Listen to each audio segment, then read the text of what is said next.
Okay, geometry benchmark 9.2, ratios of similarity.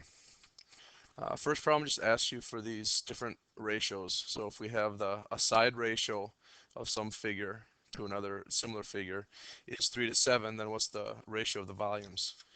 When we do this, for volumes, we cube the ratio. So we take that 3 and we cube it, and the 7 and we cube it. So we get 27 to 343. Pretty straightforward. If the area ratio is 9 to 4, what's the volume ratio?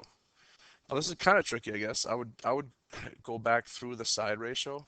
So from 9 to 64, going through the sides, I would take the square roots of those. So the side ratio is 3 to 8, and then I would cube those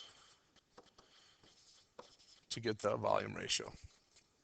So 27 to 512. And then if the volume ratio is 8 to 125, what's the side ratio? Take the cubed root of those numbers.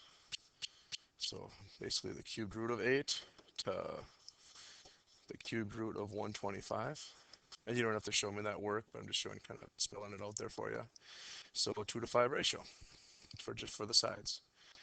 And then D, if the side ratio is 8 to 5, what's the area ratio? Area is the side ratio squared. So 8 squared to 5 squared. So we have what, 64 to 25. Okay. Now we're going to apply those concepts into actual problems. So we have two figures with a ratio of similarity of 6 to 5. And the area of the smaller is 300. What's the area of the larger? So we're talking about area. So right away I'm thinking I need to change this 6 to 5 side ratio, or into area ratios. So I'm going to do 6 squared to 5 squared. So this is going to be a 36 to 25 ratio. Okay. So one way to go about this problem is to set up a proportion. I'll let you decide which way you like best, but you have 36 is to 25, because that's my ratio, and then the areas. So this 36 is the larger, obviously, larger ratio, and this is the smaller one. So if I reread the problem, it says the area of the smaller is 300. So I need to match up that 300 where the 25 is.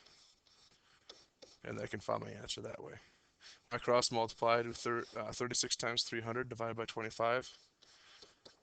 I get 432. And what is the area? So we need to have correct units. Okay, so 432 square units. Now you might prefer to do it this way. If it's a 36 to 25 ratio, if you divide that out, 36 divided by 25, that gives you 1.44. In other words, the one shape is 1.44 times as big as the other shape with the area, within respect of the area.